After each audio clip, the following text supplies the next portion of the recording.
Tell me a little bit about these next 365 days and how you're going to educate real estate agents. Yes. So we offer a service to the seller. We're not trying to steal the house. We're trying to meet their need. And then their need presents an opportunity for us, right, to now take that property, do right by it, and provide it to somebody who's looking for that, right? Okay, so a full education on what the investment world looks like would serve the agent community well. You have, how many people do you know that know you in your database, roughly? Call it 500, okay? Won't make you say the number out loud, but let's say you know half of Frisco. 50,000 people, right? So there have to be 10 to 20 investors in there that want rental property, right? And right now, what agents do is they look for a property that, you know, is cheap for its area, and they say, hey, this could be a good investment property. And they're looking for this box of a home, right? It fits in this box. It's a $200,000 home that rents for $1,500 or whatever. So what we are going to be making available is this like pocket of deals where we go find it, we fix it up, and you come and buy it from us during rehab, and you get it at a discount, but that home is in good condition, right? We could sell it on the open market. A lot of rentals, you get a lot of shortcuts, or they just fix like what needs fixing, but they leave the old laminate countertops in it, right? You mentioned open door, Like, yeah, exactly. I went into an open door house last week. We're budgeted a remodel on it, right? Like they're selling it on the open market. Like they're not doing what we do. We don't take shortcuts. We make the house nice. We need the exit strategy of selling it to an end buyer. Yeah. So if we sell it to you and you're going to use it for a rental, you got a really nice house that's going to be not a big problem for you. Like probably a brand new HVAC or probably a fixed foundation, whatever, right? Like we take care of those things. And so anyway, the last deal that we just did, we talked about the investor buyer coming into the agent's world and buying from us off market. So he's able to provide value like, hey, I've got access to off market deals. You want them? Yes. So he's going to do that over and over and over again. And that's where I feel like there's cooperation between good investors. And when I say good, I mean like people who are out for people's best interest. I don't mean like skilled. I mean like we're going to look out for the people involved, and we're going to find a creative solution.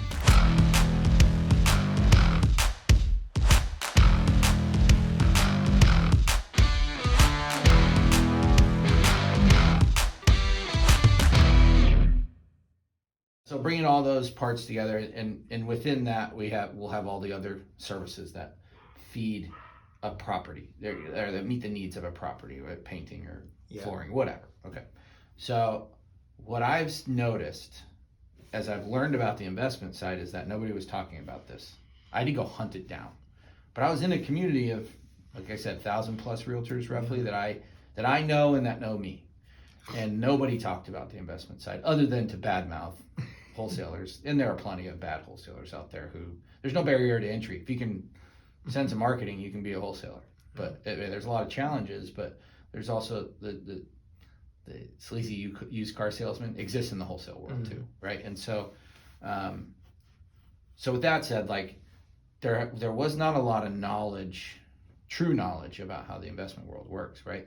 So when we go buy a wholesale deal, there's a need for that seller to get out of that property for some reason, and it's not a property that's a candidate to be listed, right? So it's this property that's run down, or the seller has to be gone in a week. They need their cash in a week, or they're on the street, or they're just in bad shape, whatever their situation is. They need speed, they need certainty, and they need it right now. This is where Open Doors slid in, right?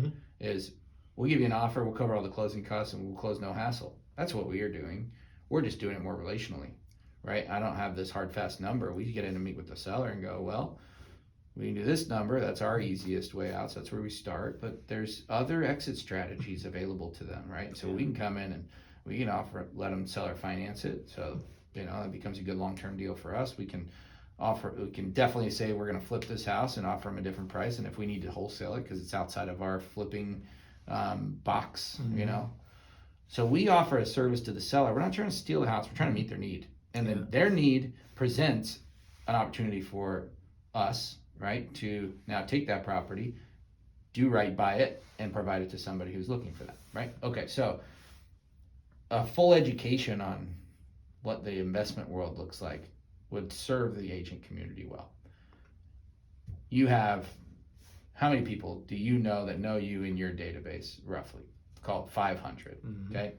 Won't make you say the number out loud, but let's say you know half of Frisco.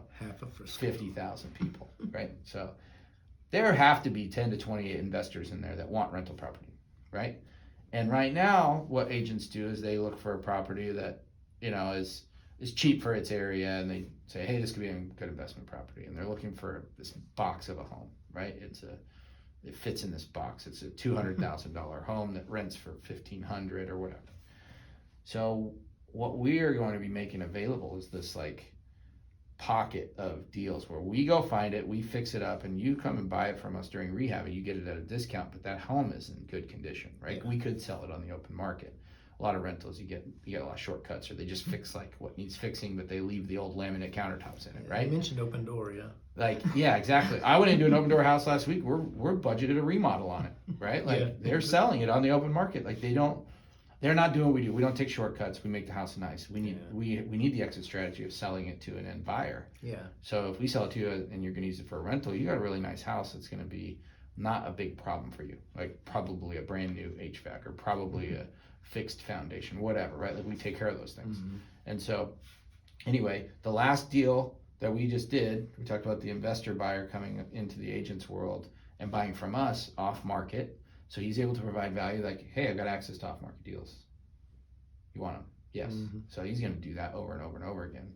And that's where I feel like there's cooperation between good investors. And when I say good, I mean like people who are out for people's best interest. I don't mean like skilled.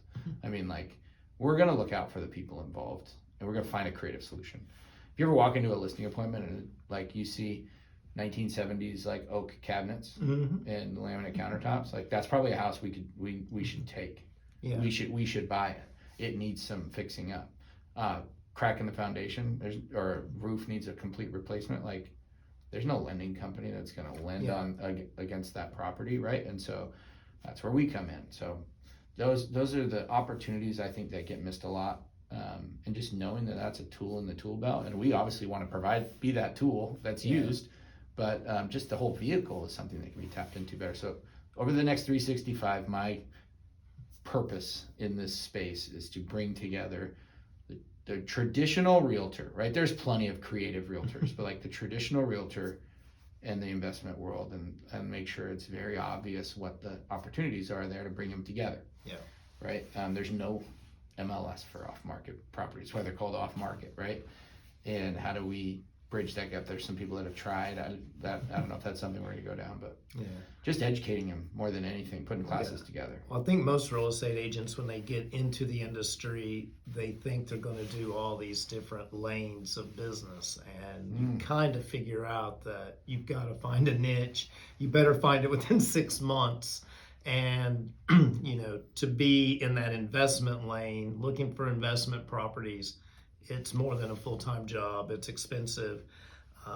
So I think the marrying of the two together is obviously, I think it's needed, and I think it's something that's missing.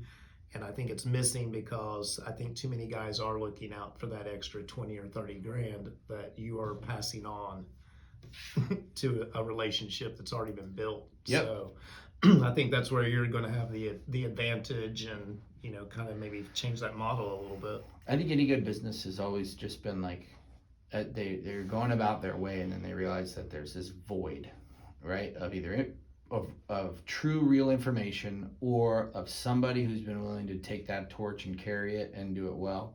And that's what I stumbled upon, I think, this last couple of months, is like, wow, realtors are down in units, and there's a huge void in participating with the investment world and the investors in their own database. And how do we bring that to life for them?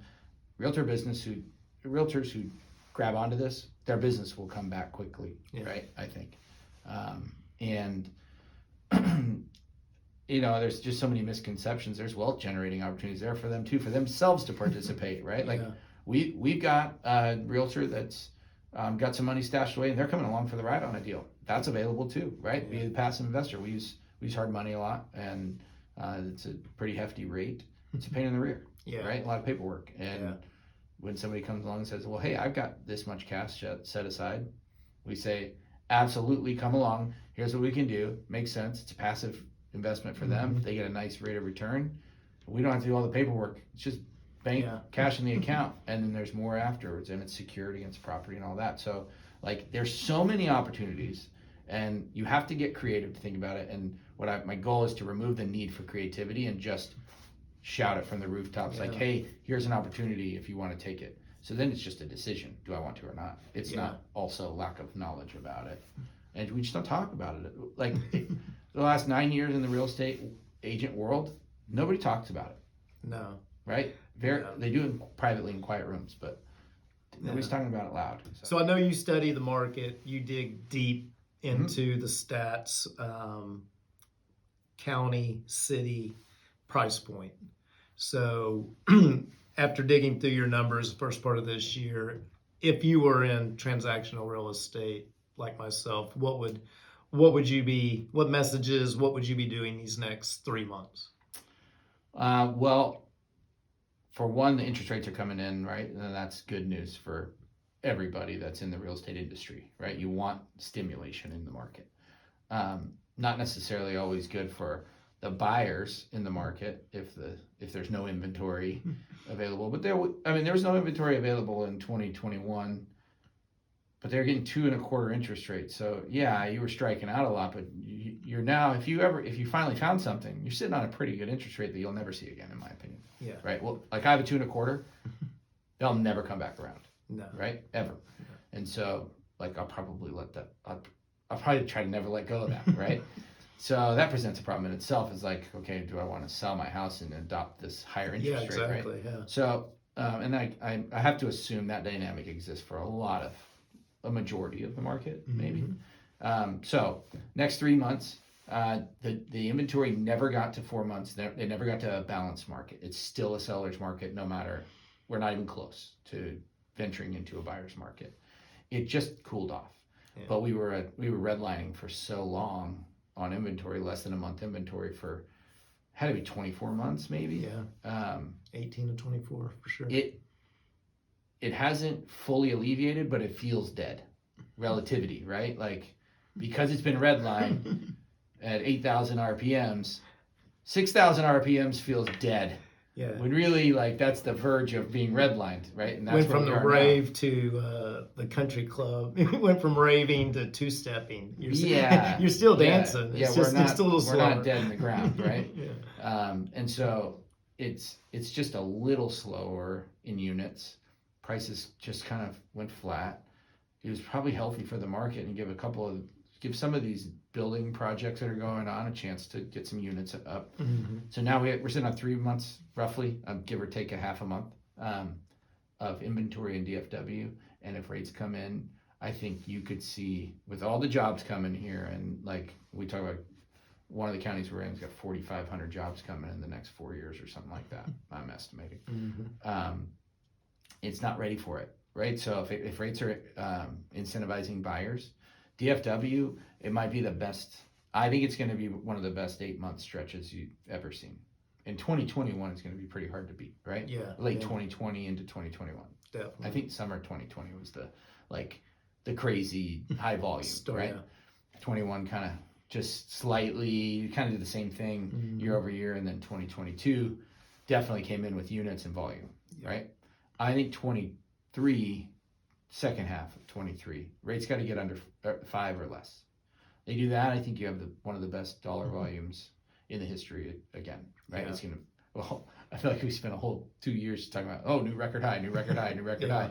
I think there's a chance that comes back because now you have inventory for buyers to accumulate, so you have the stimulation with available inventory. Before it was like great rates but nothing to buy, so it was like stuck in the starting blocks. Yeah, you got a great rate, but you had to pay 50 or 60,000 over. Well, and things of that nature. 19 people put an offer on that house, 18 people missed out. Yeah. So you kept it was like you're trying to go. It's like when you're a kid and you want all this freedom, you want all this freedom, you want all this freedom. Your parents are like, no, right? That 14, 15, 16-year-old. And then all of a sudden when you're 19, you go away to school, it's like, whoosh, right? Like just this rush of freedom. And it'll come with its own problems, but there will be, I think, a very good market for both sides of the transaction in the coming 6 months, 3 months. Hard to predict timing, and especially with the way the news feed works nowadays. So, but yeah, I think it's certainly a time to be building up how many people know you and how many people you know. Yeah. Because if that all happens, the person with the most contacts wins. That serves the most contacts well. True. Right. True. And it should be the time that everybody cashes in, being in this industry and having got through this last 8 months. Yeah. You introduced me to Brian Buffini's system, which is basically to give, and eventually a transaction will come out of that. But it's all about relationships. I want to talk about your early background, where you came from, and maybe kind of how you learned those skills of relationships. Yeah, some of it I think is natural just based on the environment I grew up in. One, we didn't have cell phones, right? I was out in the street playing with my friends. But it just came from a very industrious family. Everybody worked hard. Both my parents worked. Me and my brother, we were doing paper routes at 9. We just worked hard. And my dad always had the message, if a job's worth doing, it's worth doing right? And that's kind of ingrained into me every day. That I remember a time I went to go mow the yard and thought I was done. Then I did it. Then I redid it, and I thought I was done, and I had to redo it again because I just kept cutting corners. I didn't want to do it. Yeah. Right. And my dad just wasn't going to let me finish a job that wasn't correct. Something as simple as mowing the lawn, I could point to that as what gave me it's probably the single most important thing in being successful is just do what you're supposed to do and do it well. Yeah. Right. It's a simple concept, hard to do, and easy to say, it's fine. Do it later. Yeah, it sounds like we had a lot of the same upbringing. My parents never really talked about winning or losing, just talked about doing a good job, doing right by the people you're doing it for and with. And so much the same. And then you had mentioned your father was a pastor. I come from, my grandfather was a pastor, so my parents grew up in that as well. And so there's a lot to be said for that, coming up through that type of life, I think. I know you were in education, you're a coach, teacher out in Phoenix before coming to Texas. And then you found your way into real estate after several years. Take us through that progression, if you would. Yeah, coming out of school, I had a marketing degree and didn't know what I wanted to do. Got a sales job going door to door selling Quill office supplies out of a catalog. The catalog was the only thing in my bag as I walked around, and it was this thick. It was 2-inch thick, and it was Phoenix, and it's 100 degrees outside, and I still remember a guy in a State Farm office shouting at me, "You're not welcome here. Leave my office now," angry. Mm-hmm. And so it was a little bit of a beat down. My first experience with sales. And so my mom goes, "Why don't you go substitute teach?" So did that, substitute taught, enjoyed it, enjoyed being around I really love subbing PE classes because you get on the court and you just mess around. I get out there and play basketball. Get to play all day, right? Yeah. I was a 21-year-old substitute teacher. I got to be the fun guy. I did it at 25. Yeah. So that led to, okay, I'm going to go get my teaching certificate, got my master's, and taught for 10 years as a basketball coach. Ended up coaching girls basketball, same thing my dad did for a long time. My sister played for him. So basketball was just kind of part of our growing up. And so coached varsity basketball for 9 years, and then did a stint at Grand Canyon where I went to school there in Phoenix. And a lot of coaching principles I use today in sales, right? And so I miss being in the competitive spirit of game night, but the grind is it's during the day now. Yeah. Right? Yeah. Exactly. I'm watching film all night and things like that. Mm-hmm. But no, it's all those same principles still keep applying. It's about relationships, even being good at coaching, not just with your players, but your whole community. It's about having great relationships and caring about other people. This goes back to the first thing you asked about, just giving. And to me, when you think giving, it's just genuinely caring about the interest of another person, right? And if you are served at the same time, a business transaction, that's okay. And if you're not, that's okay too. Just always taking care of other people. Yeah. you expand your community that way, which allows you then to tap into it when you need to, right? If I have served 500 people, well, and never asked for anything, and all of a sudden I'm in a bad spot and I go ask for help, it won't be hard to find, right? Yeah. And that's how communities are successful, is if everybody, there's a great analogy, I want to get this in. There's a great analogy, as it was, if your neighbor's success, if your success was dependent on your neighbor's success, so you couldn't have anything that they didn't get, where would all your attention go? To the neighbor's success. Like, what do I need to do for you? Yeah. And what kind of community would that create if that was true for everybody?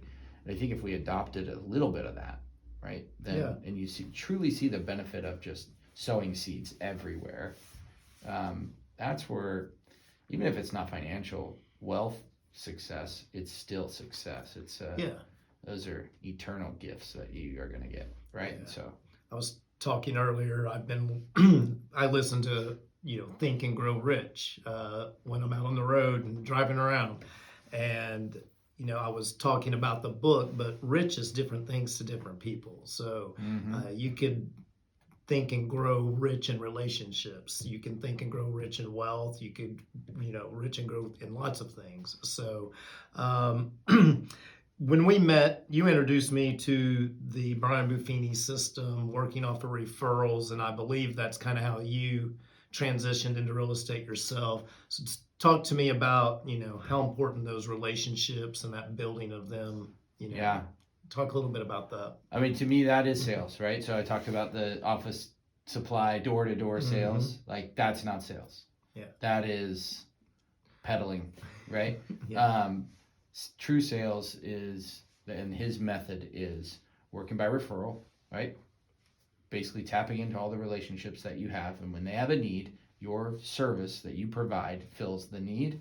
You now have a business transaction that started with relationship, right? So when I was even teaching, there was no way I was going back to selling door to door. I wasn't going to be that kind of salesperson. So my broker, actually his daughter was in my program, played for me, and so he introduced me to Brian Buffini, and it's that whole model was like, spoke to my heart. I was like, yes, that's how I want to do sales. Yeah. It's a lot of client appreciation, a lot of client parties. It's a lot of people gathering, a lot of introducing somebody over here that could get value from a relationship over here and bringing them together. You have nothing to gain there except that you introduced two people, and now two of your friends or two of your separate acquaintances are now friends, and now there's there's not a personal gain in that until you realize, like, when you're the straw that stirs the drink, one of his taglines and concepts that he teaches, like, you become the center of this community you create that revolves around the product that we sell, which is real estate, right? So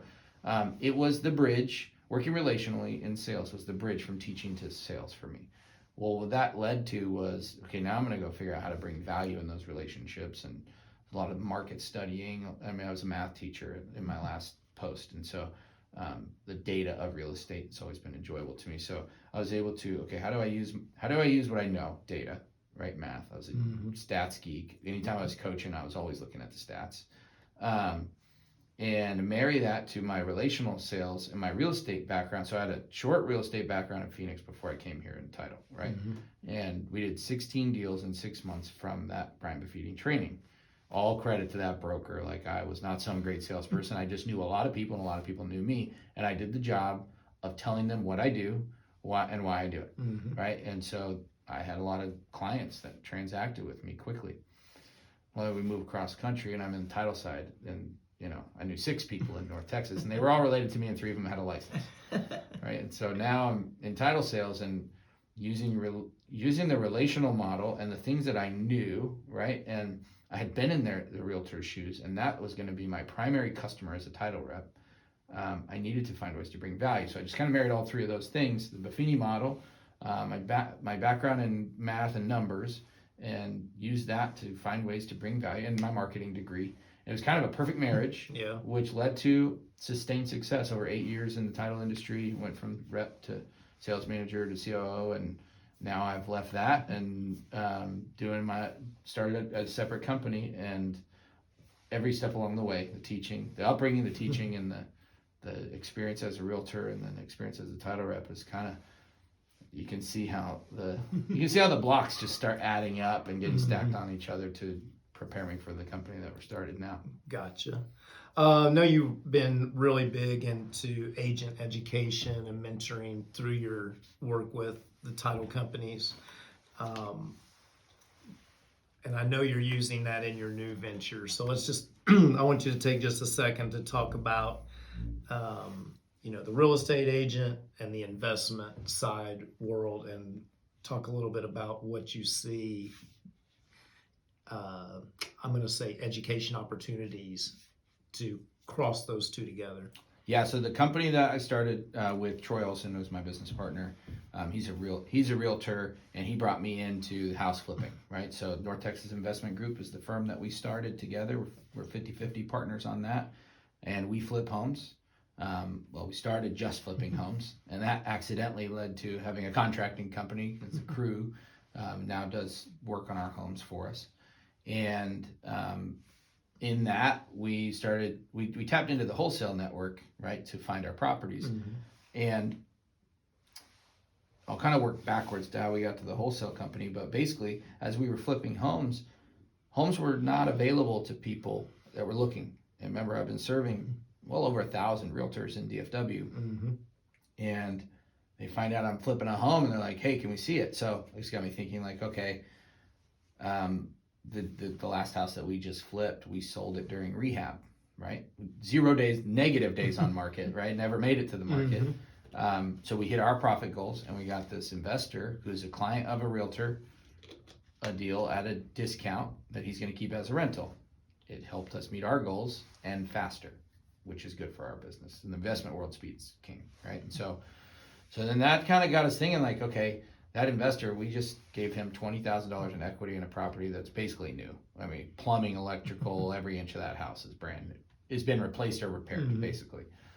And so as an agent, my agent contact brought me the investor, and now the investor's saying, this is great. How many of these can I get? Yeah. So what we did is we went all the way back to the beginning and started marketing to the area that he wants to be in. And now we will wholesale those properties to him, to ourselves, and fix them and sell them. He'll probably let us just keep it, fix it up, and sell it to him as a rental. He won't be able to, if we really generate the leads, which we're about to, we have actually already started, we are doing that.